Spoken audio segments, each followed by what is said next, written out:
Hi everyone, I'm Naomi Alessandra Schultz and I'm the curator of 3 Words, an art game of telephone. And I'm excited to welcome you all to our works downtown at Gallery 1337, which is situated on the unceded ancestral lands of the Coast Miwok people, whom we deeply acknowledge and honor. I want to thank the wonderful board and staff of Artworks Downtown. This could not have happened without the dedication and expertise of Elizabeth Seton, the executive director of Artworks Downtown over here, who brilliantly leads this amazing organization, and who trusted me to curate this show in a time of great transition for the gallery, so I'm really grateful for that. I also want to thank David, who I don't think is here right now, but he worked so hard to bring this vision to life. He's responsible for the perfectly painted walls, and if you look closely at that line work, it's just exquisite. I don't know how he got such a clean line there between that dark red brick color and the white, but it's amazing.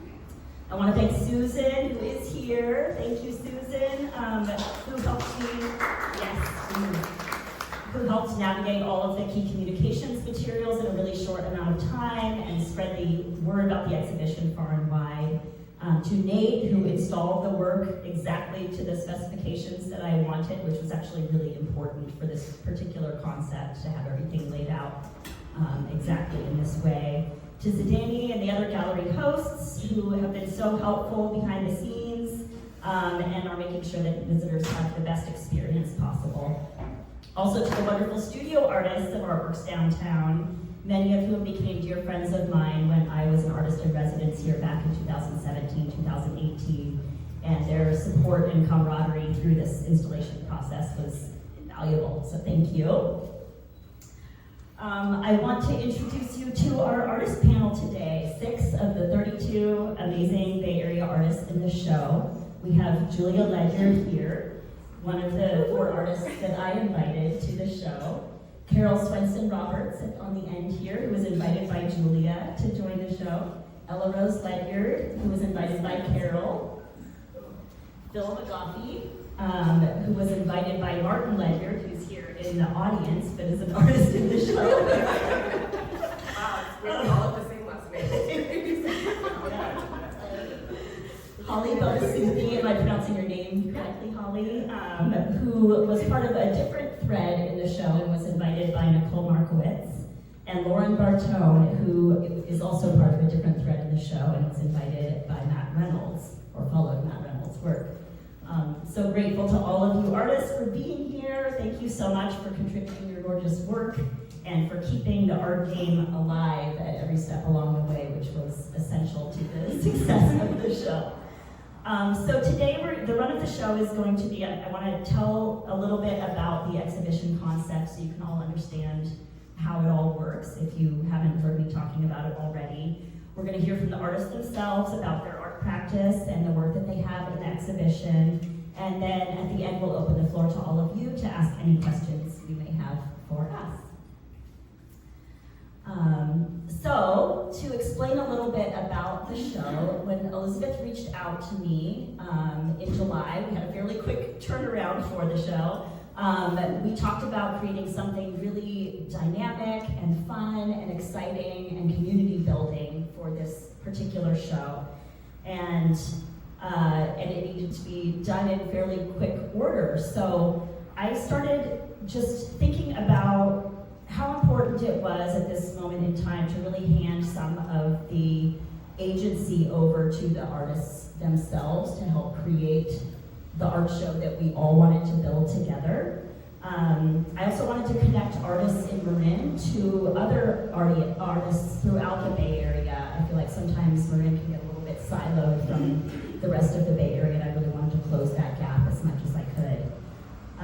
And perhaps most of all, I really wanted to have fun together. I wanted to do something really playful, something that wasn't too serious, something that allowed us to kind of create something together that was fun and lighthearted and brought some new energy.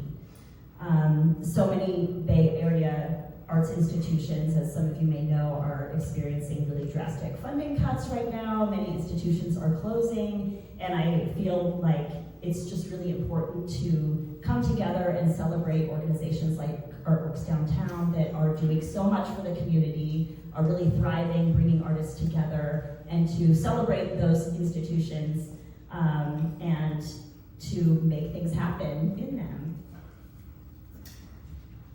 So, in coming up with 3 words, I was thinking a lot about the games that the Surrealists used to play together, different kinds of parlor games and practices to unlock creativity and to free the unconscious mind.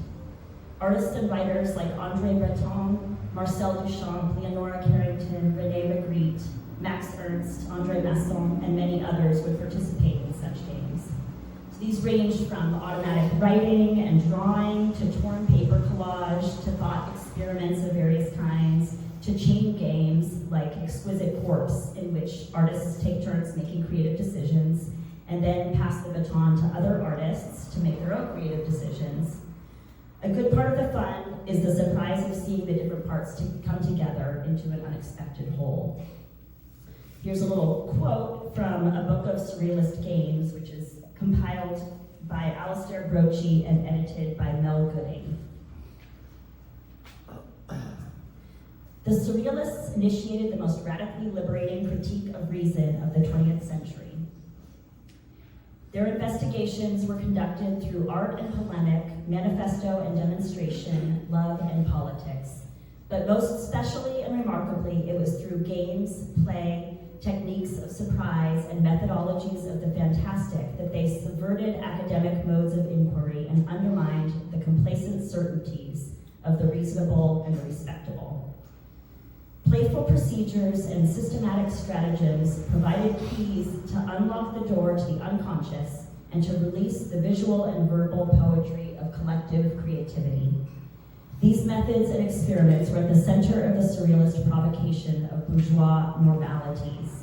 They borrowed children's games, invented techniques to exploit the unpredictable outcomes of happenstance and accident, and discovered new and creative uses for automatism.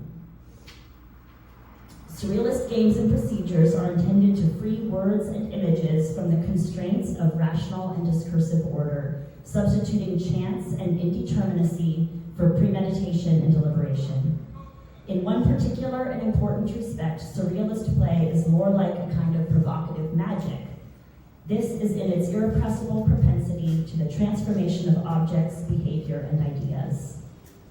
So it's in this spirit of magical, playful inquiry that I came up with the game of 3 words, which bears a similarity to chain games that the Surrealists used to play. I thought the game of telephone, where a message gets passed verbally from person to person, but it gets garbled along the way. There's a transmission chain, and as the words get passed, they change until by the end, there's a different message entirely.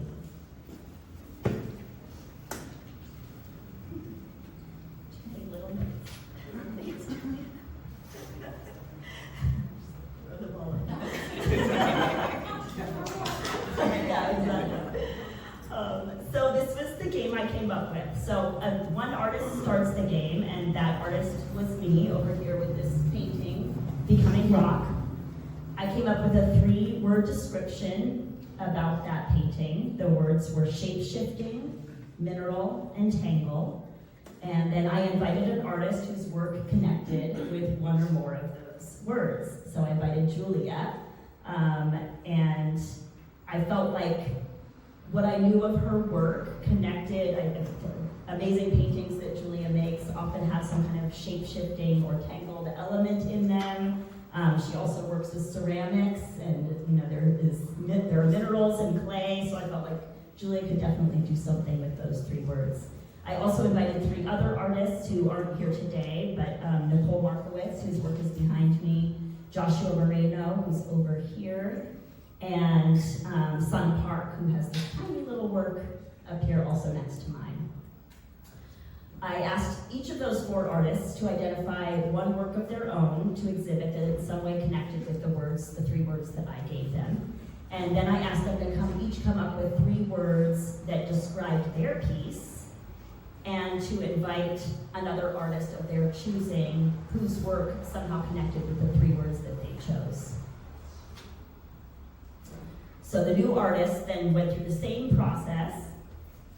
They would identify a work of their own, come up with 3 words, and then pass it along to another person. So in this way, the chain extended out in multiple directions. And the theme kept changing as the baton got passed from artist to artist, allowing each artist to have a curatorial hand in determining the future direction of the show. So just as a viewing note, as you go through, on the labels below each artwork, there are 3 words, and those are the 3 words that the artist whose work you're looking at came up with to describe their work, and they're the words that are used to invite the next artist in line. You can also follow the transmission chains by following the magenta lines, which lead from work to work, lead from artist to artist in the order in which they were invited. And then there's also a rather obscure numbering system on each label. For those of you who are numerically interested, I still don't totally understand it myself, but it's real. It does make sense, but I'm not a numbers person, so I prefer to use the magenta line to follow. Anyway, that is the overarching idea of the show, and now I'd love to hand things over to the artists themselves to talk about their work. So I'm going to start with Julia, who is next in the transmission line. I'm going to hand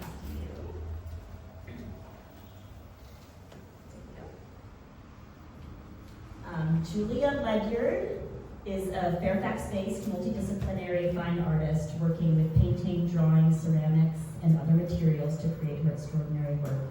In her words, she imagines worlds that strangers inhabit together, the rooms they move through, the thresholds they linger in, the landscapes that shape them, and the windows that frame their stories. She's also a founding partner and creative director of the Ledyard's Design Office, a branding and graphic design firm. We've known each other for 20 years, and she was one of the first artists I thought of in putting this show together. So Julia, can you tell us a little bit about your art practice? Sure. As Naomi said, I'm also a designer, and I work in a studio that I share with my whole family, all artists, and we have our design practice downstairs, or upstairs, and that's really what my degree was in from Art Center, was in graphic design. And then downstairs we have our fine art studio, and my hope is that they always will inform each other and rub off on each other. And the creative process for both is really similar for both. I just don't do a lot of pre-planning. I think about things, but then I just dig in with the materials, whether that be digital or paint or clay. So that is about me. Amazing, thank you. So your work in the show, Julia's work in the show, is this incredible ceramic triptych over here called The Adoration of Strangers, which I think you completed just shortly before the show's installation. Yeah, they're pretty fresh. Yeah. Do you want to talk a little bit about this piece in particular, or this series of work, or your ceramic practice? Sure. This piece, as Naomi said, is called The Adoration of Strangers, and it's from a larger thing I've been working with. The theme is called Stranger Friends, or Stranger Friends in the Window, which is just about strangers and stories we tell ourselves about others, and also the love of others. And I have huge drawings and paintings, as well as these tiny little ceramics, but they're all kind of based on the same theme, and they usually include some kind of beast with human qualities. And so this is a triptych, and it's called Adoration of Strangers because I was thinking about, I was raised Catholic and was forced to go to church when I was young. And the way I entertained myself was by looking at all the stories being told in the windows and in the carvings. And one of my favorite things was Stations of the Cross, which is the story of Jesus and his crucifixion through his death and his burial. And during Lent, you actually move from window to window, and I just loved that process and looking at these little panels and seeing my own stories in there. Really, so that always has inspired me, and I think that's how I kind of got started on this ceramic thing. And I also work in a studio with a wonderful ceramicist who is very generous with her studio. Thanks, Julia. And then just to talk a little bit about how that work came to be in this show. So you received the 3 words from me, shape-shifting, mineral, and tangle, and then you came up with your own 3 words.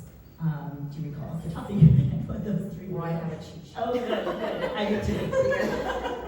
I can be forgetful. Yes, shape-shifting, mineral, and tangle, the ones you gave me, and obviously you already described that the mineral was taken literally with the clay, and shape-shifting is a lot of like humanness in creatures being in my work. And then I named the piece Beast, Threshold, and Communion. So that's what I named my piece and passed on to one of my favorite artists. Awesome. Thank you, Julia. And so that one of your favorite artists is right here in the room with us. She is Carroll Swenson-Roberts. 2 favorite artists to my left, but I invited Carroll because I didn't want to, be accused of nepotism. It's too late. So I invited Carroll, who is literally one of my favorite artists. I've known her for about 30 or so years. And I've actually been able to watch her work, and she's even asked me my opinion once in a while, which is thrilling. But I'm so inspired by her, first of all, her constant and hard work. Like, she's just such an artist through and through, and it's always, that's her life. And also her curiosity is, she's just, in every stage of her work, she's just curious about things and just thinks things through in such a cool way. And I also love her, the reason I picked these words, can I talk about that? Please. Is just, I have threshold, which is very related to my piece, but also it's like the beginning of a story or walk into a story. It's just a lot of, what's the word I'm looking for? I feel like she has a lot of stories, at least I tell myself stories about it when I'm looking at her pieces. And it's, what is it? Narrative. Narrative. And I love that, but I also love her crazy scale that she uses in her pieces, and just entering this amazing, cool world. So that's. I love that. Well, we're so glad that you brought Carroll into the show, and maybe we will move on to talk a little bit more about Carroll's work. Yeah, please, thank you. Thank you. Hi, Carroll. So I'm just going to give a little intro about you, and then we'll ask you some questions. Okay. So Carroll Swenson-Roberts splits her time between Fairfax and Texas, and works with painting, drawing, and collage to create her intricate visual records of the variety, lushness, and diversity of life. Her work in the show, The Forest, a mixed media piece on wood panel, follows Julia's piece in the transmission chain, which we talked about. Carroll, your work comes from the idea that there is never nothing. I love that phrasing in your artist statement. Can you tell us a little bit more about what that means to you in your art practice? Yes, well, yes, thank you. I love, the show was so great, and it was like, it's splitting my time between here and Dallas. We're slowly creeping up here. We still have work in the Texas area, and I've been dying to meet more of the community, and I love this idea of being all connected with these people. It just was fabulous. So I really appreciate that. And Julia, I wanted to say, we kind of, it was funny because we do talk a lot, but she's one of the, when I first got here, I kind of knew Julia and Mark and Ellen were the first people who knew here. And so I would call her and say, come over and look at my stuff, and what am I doing? And she was really great. And I don't know if we ever talked about the stations across, because I was raised Catholic too. And one of my artist statements always said the only thing I liked about church was the art. That's really true. But anyway, so, oh, I'm sorry. So, how's that?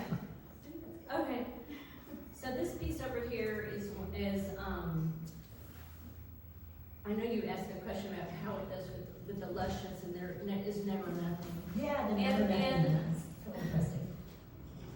The thought about that is, as I've spent more time up here, all my time in Dallas, I was teaching, and it's a lot of concrete, you're driving around a lot, and I'm more connected to the natural world here.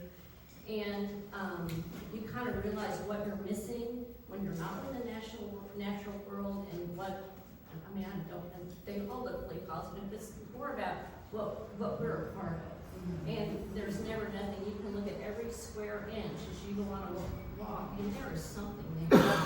And it was funny, we had a friend come, and they brought their 10-year-old grandchild, and he was walking around, and all of a sudden he said, this is all air. And I was like, yeah, that's it. There's nothing.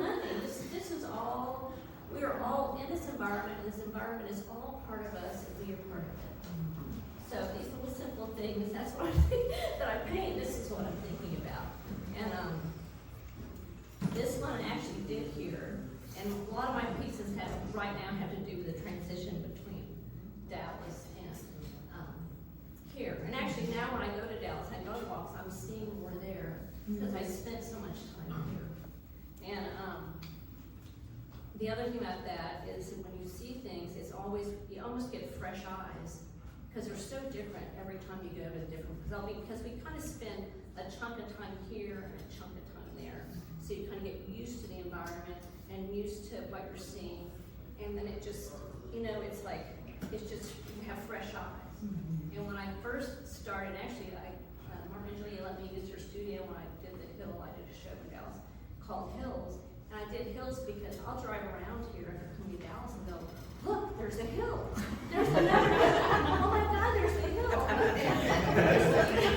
It's really fabulous. I love it. So anyway, so this piece is just about looking out and seeing the forest. When I was playing in my studio, I had some string, and I made it. I think of those pieces as the sun and the setting sun and the rising moon, or the rising sun and the setting moon, whatever. And I had a lot of those little birds. One of my favorite lyrics is the littlest bird sing the prettiest songs from Joey Hall. And I was kind of listening to music, so that's kind of a conglomeration of travel and different playing with materials. And what Joey Hall song was that? the littlest bird sing the prettiest song. Littlest bird sing. Have you ever heard? I know Joey Hall. You know her? Well, Oh my God. I don't know her. She's one of the best concerts I've ever been to. She's on right now. It's So okay. she's Oh, just, good. I think she's, Talk more about it. huh? It's a Viva Tanya song. Oh, Yeah, it's Viva a Tanya. great song. It's a great song. So, Yeah.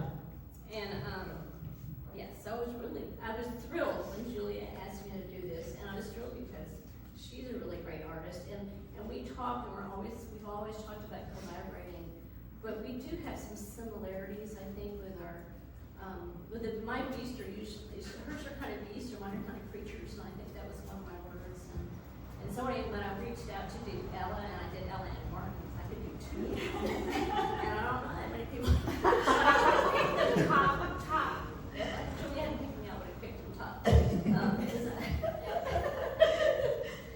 It wasn't nepotism because it was coming from you. No, Over it you. wasn't. No, I'm actually, they had the Vermilion show in San Francisco, and I saw these pieces, and I remember that piece was in the show. I mean, she did Yeah, not, Ella I see, did. but I was kind of thinking about some of her creatures, Mhm. and Martin's work too, with the creatures, and Julie's work, and the work, how it all goes together. It's just really fabulous having it all again, and then having it separated by different people, and anyway. Yeah, that was one of the most amazing things that I think happened in this show was just the incredible synchronicities that happened with the work that was chosen in letting go of the curatorial reins in some ways throughout the show, but then seeing the works that were chosen by artists, and, the artists that other artists chose, and the way that the works all hung together was just pretty extraordinary. There are these themes that kind of show up over and over in the show that were pretty amazing. I was noticing my piece, that's sort of blue, and the horizon line, there's this horizon line in your piece, Carroll, in Martin's piece here, with a lot of color similarities, and then Eleanor's piece then Lauren's piece on the opposite side of the room, I feel like those four all sort of speak to each other across the way. Anyway, just a little side note, but that was definitely one of the beautiful things about the show. Yeah, so your 3 words, Carroll, were hill, home, creature. Yeah. And I think I was thinking of my whole body of work, but yes. Yeah. Because that's kind of what, I think, I think that's what, all those 3 words could fit almost every one of my pieces. Mm-hmm. I love the shape of your piece, this sort of crescent Well, I shape. use that, I haven't, actually, I didn't make them, I'm not good at what my that's making, but I usually take circles, and I do have circles that fit together, so I think of the sky as being, when the sky kind of comes down, and then you're down below the earth kind of holds you. So that's why I use that shape a lot. Yeah, I feel like that shape interacts so interestingly with that horizon line. It's really beautiful. Yeah, thank you. Anything else you want to say about? I think that's good. Okay, great. So you passed the baton to Martin, who's in the audience here, but also to Ella, who's sitting right here. Ella is the daughter of Julia and Martin, if you all hadn't picked up on that yet, with all the talk of nepotism in there. And this is kind of an amazing thing too that happened in the show, was this generational element that came out. This happened twice, where Julia, Martin, and Ella all have work in the show, and then over here we have Lana Capron, her grandmother Ruth Capron, and Ruth's daughter Ann Capron, who is Lana's aunt. So that's 3 generations, and that was just a really special, unexpected element that came up in the show too, these familial connections. So I just wanted to note that. Back to you, Ella Rose. So I'm going to say a little something about you. Ella recently received her BFA from Parsons School of Design. In her words, her work is about sorting through the wreckage, cracking jokes at the end of the world, not pretending to know the answers, about finding something true in the mess, welcoming contradiction, letting the wild in. Feels very connected to the whole playful idea of this show, and the desire to have that kind of playfulness even when things are harder, intense in various ways. So Ella, I'd love to hear from you just about your practice, how you think about what you do, what you like to make. Yeah, how you make it. I love the concept of this show as like a parlor game turned like curatorial structure.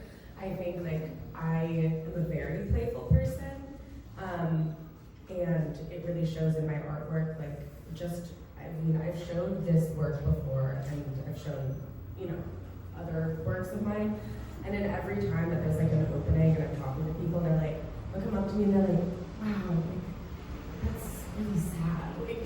A lot of people come up to me and they're like, oh, just really, are you okay? And I'm like, it's fun to me. I don't know, I love the macabre, I love the dark, I collect bones, like my room looks like an oddity shop. Sorry, Mom and Dad. So I've always found a lot of joy in like the creepy crawly creature aspect of things, and being able to invite that in with this was really fun, because I do think to enjoy and be happy within the sort of darker parts of life, you have to have a sense of humor. And I think that I probably should take things more seriously sometimes, but it's a hard time to be a 25-year-old. And I work 3 jobs, and I could really easily just complain all my life, but I don't, or I try not to, because I find, especially growing up in a home with both of them, I'm sort of always in my artist brain, so I'm always able to find joy and little nuggets of art and things that inspire me, just like you're saying, every square inch of the ground is exciting. So I keep a notebook with me everywhere I go, and I just write things down, or I have a voice memo thing that I'll speak into. So in terms of bringing that here, I find there's also an interesting connection between my dad and I. So the text on my work says sometimes the best option is to shake your fist at God and scream at the stars. And that's actually in a letter that my dad wrote me for my 21st birthday. I don't know if you remember that. He doesn't. That's okay. But it's interesting that he, in his just for text in his work. And it's also bony and like kind of grotesque, which I probably learned from him. Like, I don't know, a lot of influence from my parents for sure. But the work that I have here, it's called The Next Best Option. I was really inspired by seeing all these photos of this like nature photographer that I love, all these photos of elk that had during like, it was like after mating season, it was like in the winter, and these elk had intertwined with them another elk's horns, and it was just the bare skull and the horns stuck to the head of this elk. And I was like, how the hell does that even happen? So I guess sometimes they, when they're fighting, they'll like snap the neck of their opponent, and I don't know how the decomposition works, but the rest of the body just falls off, and then by come winter, they're left with like the just skeleton of this dude that they beat so they could like have sex with it, its wife or whatever. And I thought that it was just like kind of metal, but also kind of funny, because it seems really masculine in a way, like it seems like super driven by like this male macho-ness, which like I like to carry for myself as a woman, but I don't like it in men. But it was just like kind of, it's like ridiculous, but it's also really sad and like, oh god. But so I was like, yeah, you're just walking around with that. So I kind of wanted to draw the elk sort of like laying down, being tired. And like you can see there's like the spine coming out of the other one. Because I was like, what do you mean? Like, what do they do to get it off of them? So I don't know. It seems like it's like this elk, it's this powerful like male. Like I don't know if you've ever seen an elk, but they're fucking huge. And it's this colossal like force that's like so ancient and like almost an eldritch creature that's like in this moment of like, okay, like what do we do here? And it sort of, for me, represents the time that we're living in. It's super easy to just like dig your heels into the sand and be like, okay, like fight back, but you're just gonna get hit by the waves. So I try to just like let it go and dive under them instead. And it's like the text is like the next best option is to shake your fist at God and scream at the stars. It's sort of like a humbling thing, like just hearing your little voice in this huge like chasm of the world feels really, really important for a lot of people right now. And I think that that's totally okay. Like be angry, feel rageful, and do it not like the elk who's just stuck there with their like what? That's just like weird. Like how do you even see? You know, like you can't see past that violence, quite literally. Yeah. So just sort It's of like an apt metaphor for. totally, yeah. So that's where I came from in that. Yeah. I love that. I love the mix of sort of this serious intensity, humor, playfulness, and then this kind of like philosophical underpinning of like, you know, shaking your fist, that you have these things that you do, whether it's shaking your fist at God or creating the artwork to kind of be able to respond to the intensity and craziness of the world as it is in all of its humor and glory and sadness and depravity. Right? Yeah. So what are we gonna do? Come on. Like, we have to let it, I don't think people should just be constipated and like stress and hate and stuff. Yeah. Well, I love that piece. Thanks you, Ella. And yeah, I think you called out something really interesting. Like all four of these pieces, Martin's work, your work, Eleanor's work, who invited Eleanor Trombley. We have two Eleanors in the show, and I see Eleanor back there, one of the Eleanors back there. And then Grease's work. So that little cluster of four pieces over here all have this element of visual art and also writing of some kind, which I thought was really incredible. We also another went to high school together. Like, Oh, we yeah. all were art together. Yeah, and I felt like friends. that's great. That's amazing. There's this special aspect of this show in general that really has this relationship between words and images that feels like a really core component of the show, and that also shows up in those four pieces, which I think is really special. Thanks, Ella. Anything else you wanted to say? No. Okay. Just to mention real quick the three words that you came up with, which were suffer, God, gray. Yeah, so kind of like when you said that you thought of Julia initially, I thought of Eleanor, because she made that, like, if you get a chance to look at it, she made it all on Blender, which if you know anything about that, it's so, It's it's mental. 3D modeling. Yeah, it's crazy. So I don't even know if she did that, but if you can see it move around on like her Instagram or something. But I wanted again to choose something that like my friend could work off of. So I sort of chose like God. Like her things feels very much like an old like Mesopotamian like God sort of thing. And then Carroll's words were hell, moment, creature, which I chose creature. Not hers mostly, but it's funny because we live on a hill and she lives at the bottom of the hill. And like Carol's like my fairy godmother of art too. So and yeah, it's cool to like be in between them too because their practice is so different from mine. They're like pushers. Like when they work, they don't stop, and it's crazy to me. I'll just do it in a couple of nights, and I'll be like, okay, this is good. And maybe come back later, but they're psycho. It's weird, like in the studio, I go off, and I come back, they're still there. Getting after it. No, it's crazy. It's like games. Yeah, so those are my words. I feel like there's suffering, there's God, and there's just gray. I love gray, and I see the really black color right now. Yeah, the color scheme is also, the black and white and gray color scheme over there was also really cool. We wear a lot of gray. Yeah. So I just, Yeah. but thank you. Awesome, thank you, Ella. Okay, we'll pass this along to Phil. Hello. So, this is Phil McGaughy. Am I pronouncing your name correctly? That's good, McGaughy. McGaughy, okay. So, let's see. So Phil, you were part of the same thread as these three, but a little divergent version of it. So when Carroll invited Martin and Ella, Martin invited Phil, and Phil's work are these incredible petrichor catchers that are in the windows inviting passersby to come into the gallery. They're so extraordinary and interesting.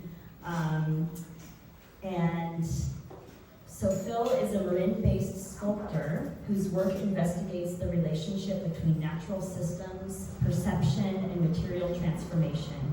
He received his MFA from the University of Delaware and his BFA from the San Francisco Art Institute, which is my alma mater as well, my MFA. Rest in peace, San Francisco Art Institute. And so the three words that you were given by Martin were progeny, strand, and autonomy. I'd love to hear how you thought about those words, how you think about, maybe start with how you think about your art practice in general. There's a lot of incredible materials exploration in your work, and I'm sure people would love to hear about that. Yeah. Well, the petrichor catchers, the things in the windows that are dangling down, they are made with mostly mycelium, and I kind of start off with this engineered mushroom root kind of textile that I've been working with for probably about the past 10 years. My art practice hasn't always used these natural kind of fibers. I had a past artistic practice before that. It wasn't as materially investigated. Anyway, and so I was given three words by Martin, and I kind of stuck very close. I wanted to use two of those words because I wanted to kind of be probably a little bit more faithful to the game and try to work with what I was given. And so I only changed one word, and I changed, I think, I think your three words were strand, adapt, progeny. So you kept strand and progeny. Right. And you changed, you used adapt. Right. Rather than the autonomy that Right. you were given. Yeah. And so, like looking at my pieces, and one thing I kind of wanted to bring up about Martin's piece that I didn't know was that he had the word CRISPR in his piece, and I think it's a nice strand that goes into my work because one of the things, even though it looks kind of organic and these shapes with the mushroom roots are quite technological in a way. They're kind of it's kind of a future material, even though it's also kind of ancient in a way. And so when we think about CRISPR and these new technologies to go into genomes and actually change nature, or change biology, that's actually kind of like a real path for these materials that I'm looking at. And so it kind of got me to thinking about like the technology of the show too. And when you first started talking about, when you introduced the show, and you were talking about the surrealist and the exquisite corpse in particular,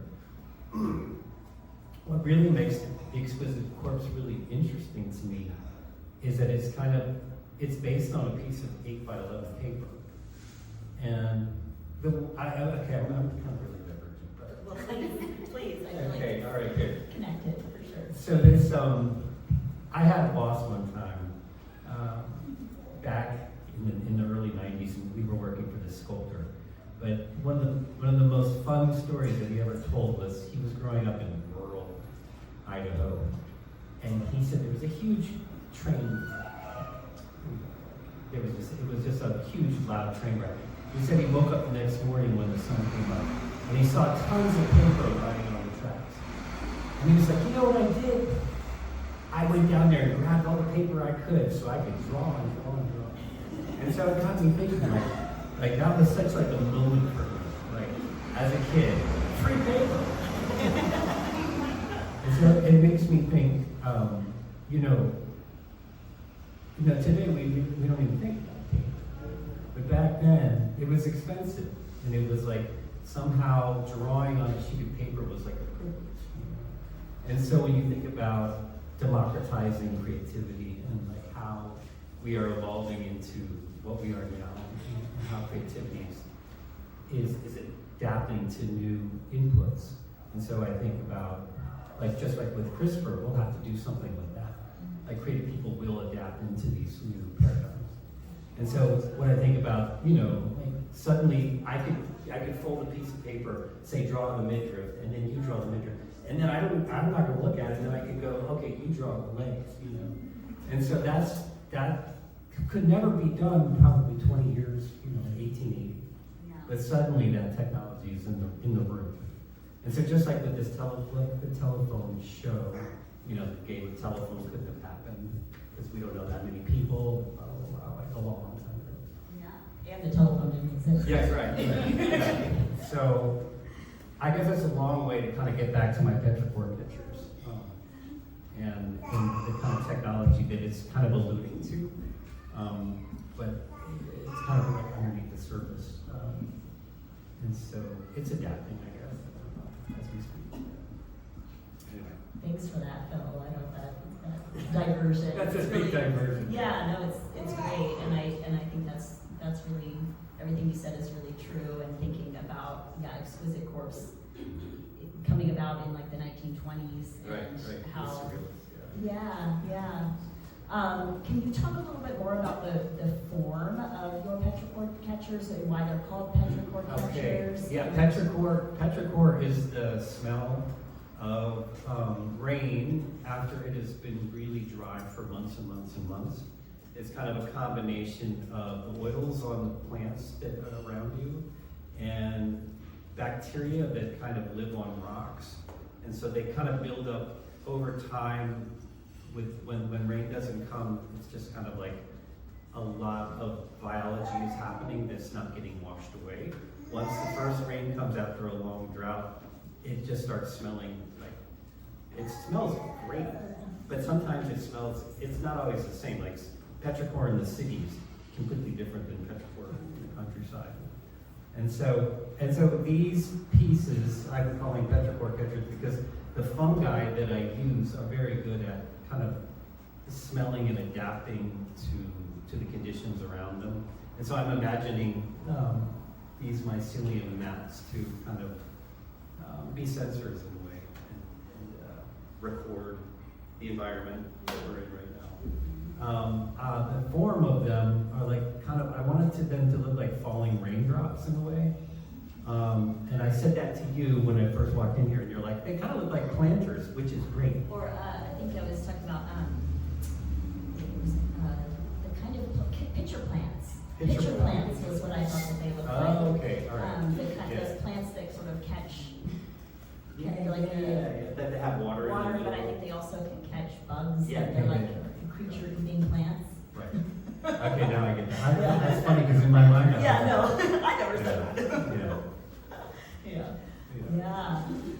One question I've been asked about your work is whether there are like lights inside of them. I think that sort of pink or fluorescent neon colored paper, right? Right, It yeah. makes this pink Yeah. sort of glowing from within Right. element, which I think is such an incredible complement to the really raw feeling of the mycelium, the rest of the pieces.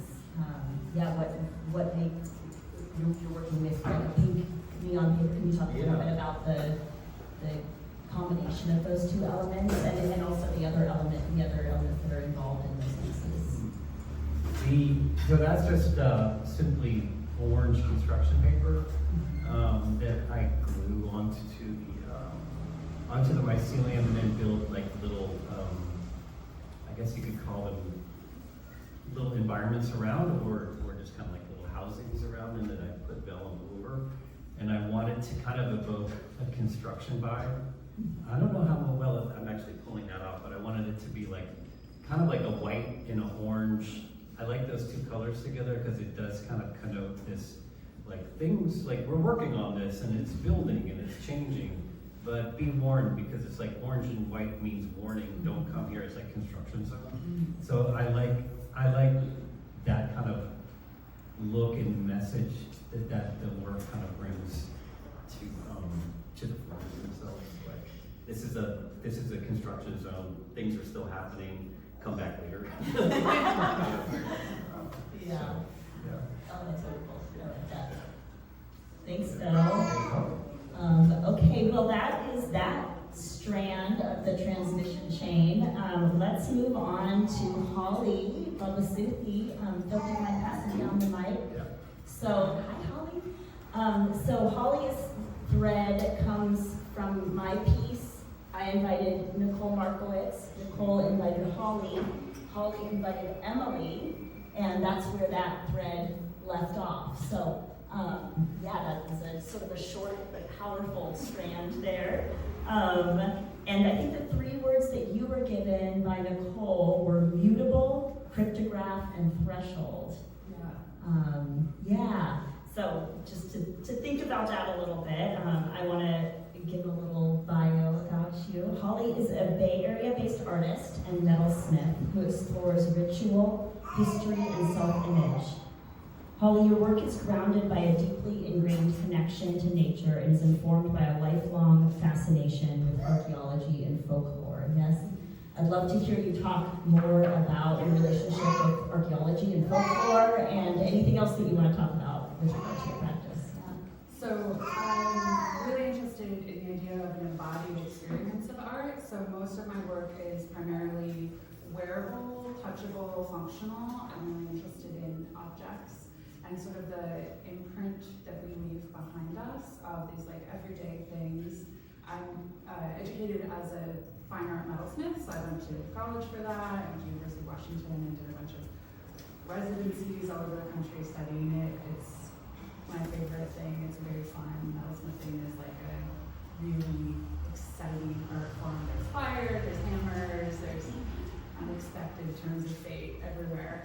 But I'm also very much delving into new materials over the last 10 years. I started wood carving in 2020 after the fires in San Cruz Mountains. I was born in Felton, California, and raised between Felton and Boulder Creek.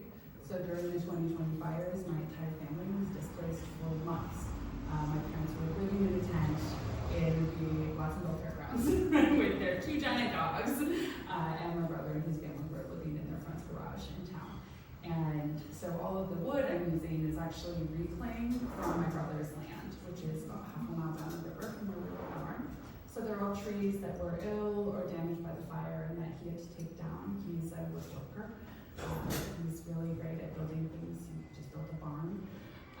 So this mask is bay laurel from my brother's land, and it's inlaid with mother of pearl. Everywhere there's a little dot is a place a branch would have come out of the tree. And I've inlaid them with pearl, and the eyes are turquoise, and then brass for the outlines. And the wood carving is like a new thing to me, and it feels really exciting because it's so direct. I'm really interested in a direct process and in sort of removing the mediating force of mechanization from my art. So things are done with chisels by hand, they're done with hammers. I use very little electricity when I'm working. Don't use chemicals, I don't use polymers. Everything is either going to last forever because it's a rock, or it's going to biodegrade. And that is really exciting because you get this thing in archaeology where there is no organic material. So you'll just have like the impression of what's left. You'll open a grave in like Peru and you'll see just like a sheet of gold discs. And underneath them will maybe be a skeleton and maybe not. But we can intuit that there was woven cloth there. We can intuit all of this like human activity, this like intense attention to detail that was possible when we just did that. There was like a lot less distraction. So this idea of being able to kind of physically interact with objects that were made in the same way that our very ancient ancestors would have made them, and have this like physical experience of history, of art, and sort of thinking of ourselves as like the middle link in a chain, and not as like the final big surprise, right? We're like, it's really easy to think of yourself as like, I'm the culmination of all my generations, but more accurately, we're like just a little dot in between a bunch of things. And these things that I make will outlast me, or they won't, not really up to me. But it's an exciting way to work, and I really like to give people an experience where they can like come into one of my shows and they can handle this. You know, these are meant to be touched. I was telling someone earlier, like, you could touch the mask, it's fine. It's a wax, hard wax oil finish. It's meant to be touched. I mean, you don't drop it. I feel like you can really feel the warmth of your hand in the piece. You know, I feel like the textures that are in it, every aspect of it feels like it's infused with your humanity, and that really comes through in the work. Yeah, I think it's so like healing to just be in your studio and just working. Like, I am also a crazy worker. I'm in there 10 hours at a time, you know, I have my headphones on, listening to a book or something, but it's just me and my dog, and it's really wonderful to have the opportunity to do that. It is very hard work to be an artist, and this is a lot of insecurity in it as a lifestyle. So I think it's really important to just like love every aspect of the process, because you're probably not going to get paid for most of it. You know? Yeah, it's your passion. Yeah, absolutely. But I was really excited when Nicole invited me, because I actually met her because we were both in a show together, and the curator hung our works next to each other, and I was just like so taken with her printmaking and the way that she treats surface, and the way she's like, the mark making is so beautiful, and then she's layering these pieces over and over and over again and getting these like really unique surfaces. And I was like, felt really connected to it. So when she asked me to do this, I said yes without even like fully realizing that I was gonna have to find somebody else. And I was like, oh no, You got work to do. it's Sunday. Who's gonna answer their phone? Nobody. It turns out. But it was really. Emily came through. I know. I reached out to a bunch of people, and everyone was sort of like, I'm busy, I'm out of town. One person was like, I'm having a breakdown, I'm crying in my car, ha ha ha. And I was like, do you need me to get you? What's going on? You know? She's like, no, I just don't have any bandwidth. Yeah, it's fine. But Emily came through, and Emily's an incredible ceramicist, like technical, her work is amazing. I actually met her because I took a ceramics class from her a couple years ago, and then immediately was like, I I need to measure the kiln. I'm gonna make something that takes up the entire kiln. She was like, okay. Was such a sport about it. Oh, what was the piece? It's a life-size swan vessel. My last solo show, which was called Night Swimming. It was about aquatic creatures and sort of like liminal plants and ponds and rivers, and this idea of a pool that's like a collective unconscious, a space of collective dreaming and collective grief. And I sort of took all the items that would have been in my childhood bedroom and dissolved them into water. So I made like mirrors that are lily pads, perfume bottles that are like lotus blossoms, bottles that are ducks, you know, things so that everything felt very sort of pale and ghostly, and was to kind of create this liminal space where people could come in and not have to feel a particular way, not have to feel happy, not have to feel sad, but have the space to kind of engage with a lot of the things that we're losing right now, and not be distracted. Oh, I want to see that show. I want to see those pieces. It sounds amazing. It was a fun show. Yeah. Yeah, I think that reminds me of something else that was really incredible about, you know, one of those happenstance things that came up in this show, which was the wide variety of materials that different artists were using, from ceramic works to wood to mycelium to, you know, they're just woven pieces. There's just so much variety, and video pieces. I mean, I couldn't believe how much variety we got, and that was really exciting. I think It was really exciting. I mean, I chose, one of the reasons I was really hoping everyone would say yes is that I was like, I think it's really interesting to go from a piece that I'm assuming Nicole's piece is going to be printmaking to carving to like a reductive sculpture to a built-up sculpture. Because I know Emily hand builds, and that's like her main thing. And I was like, that's such an interesting line of transmission too. So I was like, I invited people who were making more constructed works, like collage people as well, because I was like, okay, well, let's bring it back to collage and what happens. And it was exciting to sort of see how there is this like element of texture in all three of our pieces that wasn't actually in any of the words, but all of them are very richly surfaced. Yeah, this pairing of those three together are gorgeous, and I love how your work and Emily's work really. Yeah, I was really surprised how the colors are so related, because I didn't really give her anything about the color, and she went for it. And her work can be like extremely colorful, which I also thought would be like a fun transition. But I was telling you when I first came in that I was in the Bass and Reiner Pyramid Scheme show, and it was so fun, and that this had that same energy where it really felt like the things about art school that I loved, like this sort of like scrambling, like scrappy, like I gotta get somebody, and like we gotta figure it out, and just like we're gonna make it happen, and the turnaround is so tight, and you're like, and it really was like super fun.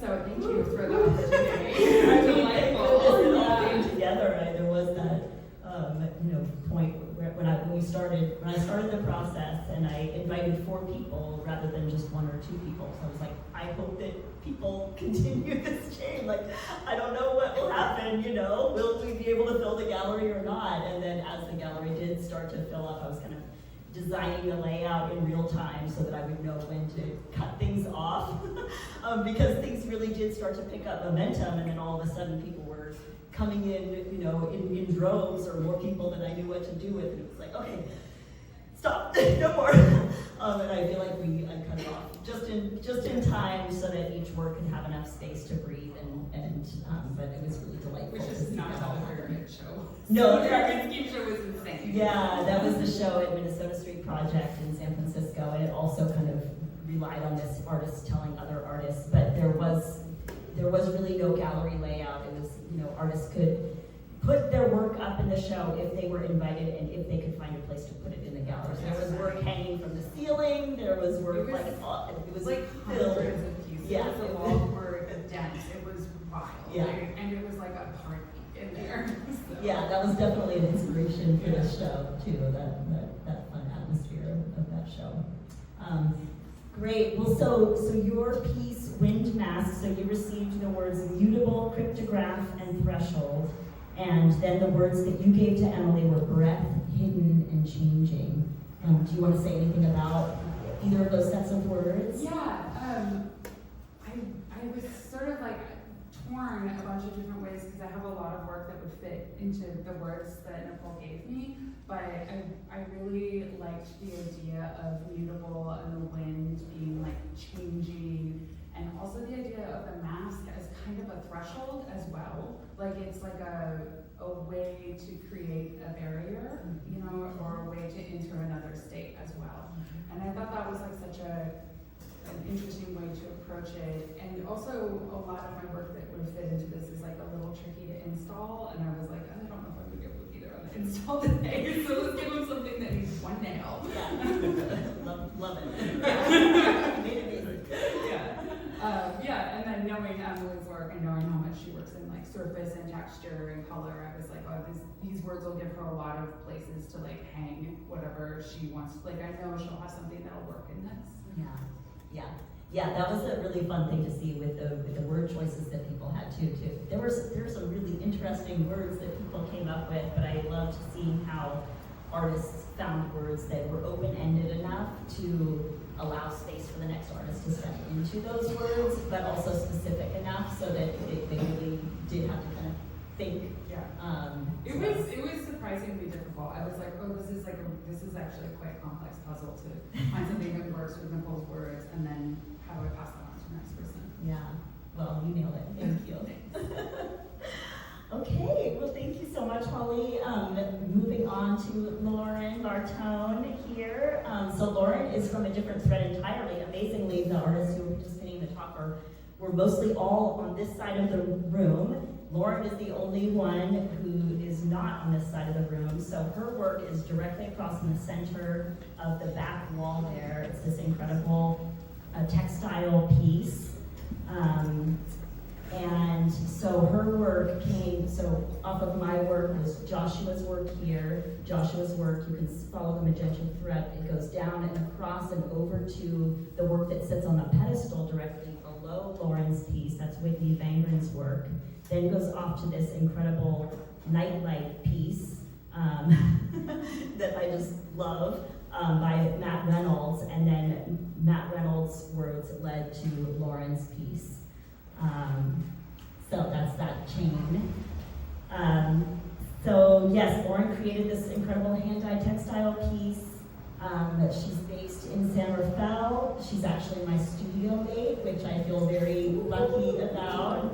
And she was also a Max Thielen artist in residence here at Artworks Downtown a couple of years before I was. Yeah, so she also has a long relationship with Artworks Downtown. So welcome. Lauren holds a BA in Fine Art from UCLA, an MA in Education from UC Berkeley, an MFA from the Vermont College of Fine Arts, and she's currently a PhD candidate at UC Berkeley in Italian Studies. So that's been a big thing all over for her. Yeah. Her hand-dyed and sewn textile compositions intentionally play on conventions from landscape and still life painting, as well as textile history. Lauren, can you tell us a little bit more about your practice in general, and this particular series and this work? Sure. So I come from the land of painting. Like my training is as a painter, and that's what I've done with most of my life. But at some point in the last 10 years, I started thinking a lot more carefully about materials and about paintings as objects that either survive history or don't. And also being more aware of what I make and what I wanted to survive and what I didn't necessarily want to live forever in a landfill as a plastic object, let's say. So I still make objects that I call paintings, but I'm no longer painting on the surfaces. I'm dyeing the linen, mostly kind of the traditional materials of painting, and I use rabbit skin glue, and I use, for the most part, botanical dyes with specific histories that I find challenging, important, complicating, and also very beautiful. Yeah. Yeah, do you want to talk a little bit about some of those complicated Yes, sure. So, my piece back there is kind of, I think I can say like pretty color, cheerful yellows and pinks, but they actually come from pigments with very complicated histories in colonialism, and part of my other life is researching, archival research about colonial histories, and so that pink is cochineal, that little bug that grows on cactus. It was one of the most valuable exports from Mexico under Spanish colonialism, and we might recognize it more as a bright red when it's used on cotton. And linen, it's more of a purple or a pink. And so, and I use other pigments with similar histories in colonialism, like bustic, which is the color of the original color of khaki uniforms for colonial militaries, things like that, things that are really heavy. And I find it an important challenge in my studio to hold both of those things to be true at the same time. That our world is made of materials, that our histories come from plants and colonial histories, sometimes a variety of very challenging histories, and yet we hopefully can find ways to create joy and objects, if I want them to outlive me, or at least outlive this year in my life. I want them sometimes to have joy, and so I experiment a lot with the range of associations that a color can have. I think my words that I chose, I'm the end of the line over there. Yeah. Right? Yeah, I think you were, yes. But we can keep going forever, right? Okay, good. We can keep the party, keep the I party think alive. my words, if I'm recalling correctly, were bright blush object. Yes. Yeah. And there's something about the brightness and the lighter kind of tints of color that felt joyful, hopeful. An alternate was, I was never going to submit this, but I was thinking about it, was vibrancy for that yellow, like something almost a little goofy and healing. Yeah, and the words that you received as your invitation were visceral, asymmetrical, and playful. Do you want to talk about which of those words Sure. resonated with your practice? Yeah, sure. Well, so visceral and asymmetrical could have described almost anything in my studio right now. For me, that's, I really identified with those words, especially visceral has kind of two different associations in my mind, something that you experience deeply through sight but invokes other senses, like you can feel it, but also viscera, like guts, and some of the materials I use. So I avoid anything plastic-based now, which has really pushed me into thinking about not just plants, but also animal kind of byproducts of animal-related industries and things that are actually biodegradable and more sustainable. So those two were easy, but the last one, playful, I think is what pushed me towards this piece rather than some of the darker hue pieces that I like, or the more neutral pieces that I work with. Yeah, it does definitely have that playful element, and it's interesting because that's a word that I've been using a lot for the show in general, that playful idea of playfulness. So yeah. That whole back wall over there, I love the pieces together. There's so much play in those pieces. And I also have to say, being in this space, I imagine you running around with tape and making these incredible decisions about how to highlight connections in a way that's both playful and also, I'm sure, really hard work. Right? Like many hours of getting those beautiful straight lines. They look fairly straight to the eye. Yeah. Oh, well, thank all of you so much. So grateful for all of your contributions and for being here today. Where are we at with time? This is really, It's 2:11. 2:11, okay. Just real quick, do any of you have questions for each other that you would like to ask based on the conversation that we've had or what you know of each other's work? Or we can pass it on to the audience for any questions they may have.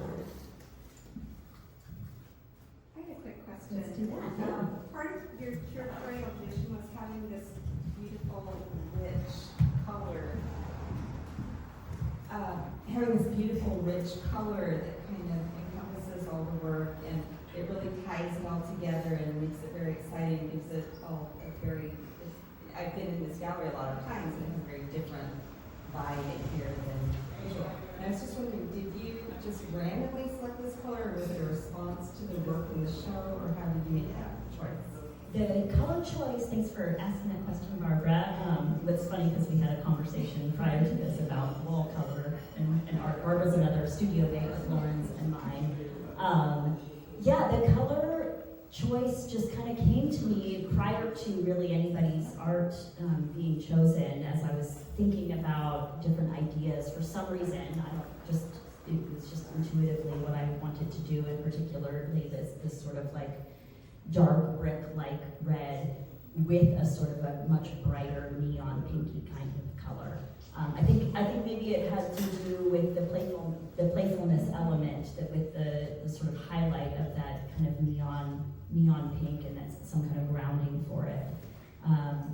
Yeah, I felt really inspired to paint the walls in here, which, as you mentioned, hasn't really been done here before. I think there's been one backsplash wall in the past, but usually this gallery is painted white, and I feel so lucky that Artworks Downtown allowed me to flesh out my vision completely, because I feel like it really did bring this sense of intimacy to all of the works and kind of create that cohesiveness to a work to a show that is full of a lot of very disparate work.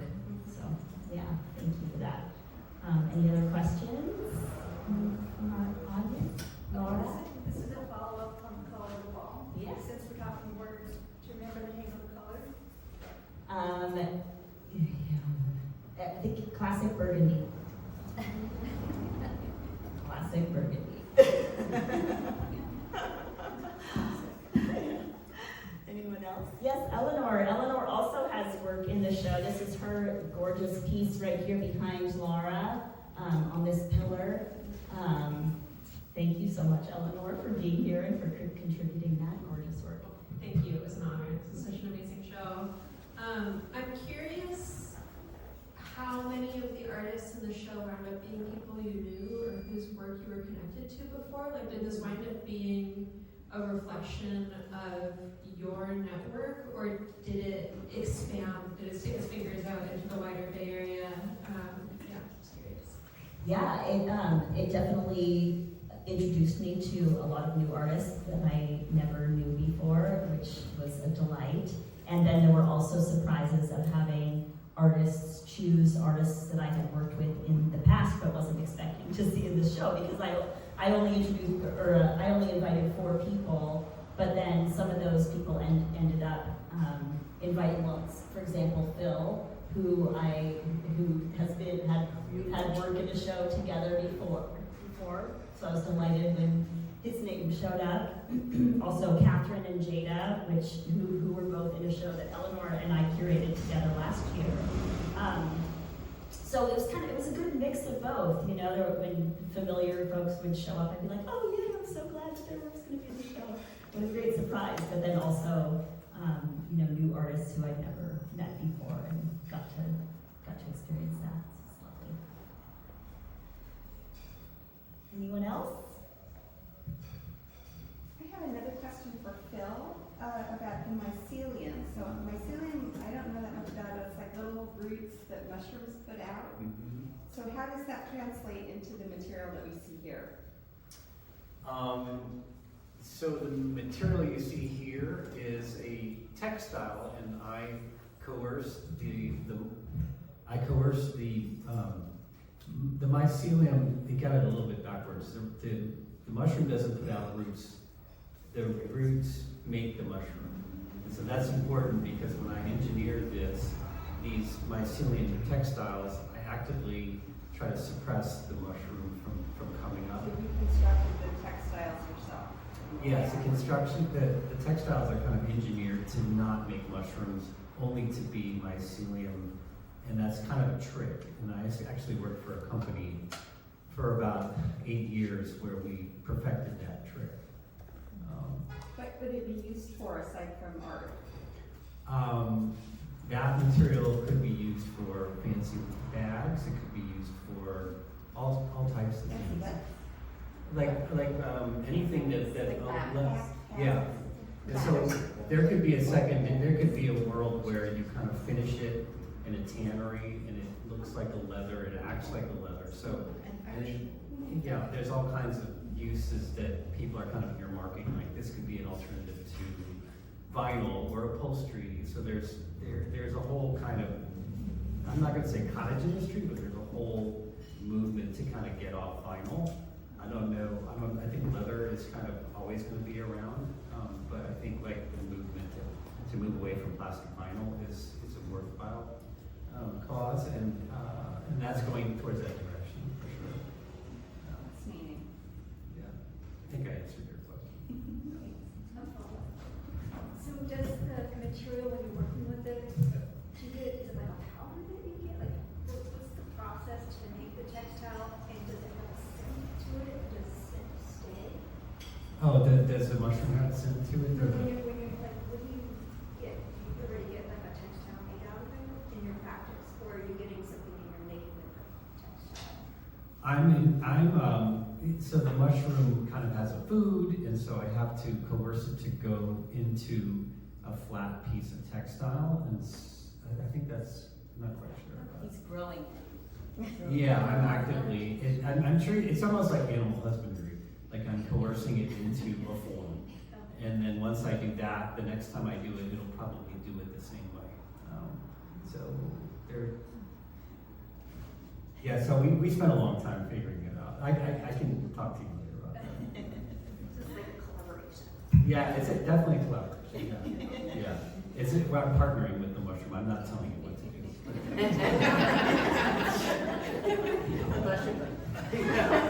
I'm not doing it that way.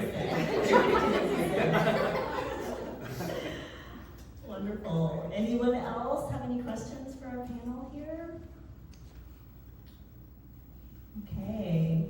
Well, thank you so much, all of you, for showing up on this gorgeous Saturday. I know there are lots of things going on, so I'm really honored that you all are here today and stuck with us. Really appreciate it. Thank you so much to Artworks Downtown. I want to mention also that there are just incredible things going on all through Artworks Downtown. If you haven't been here before, it's worth stopping by different artist studios.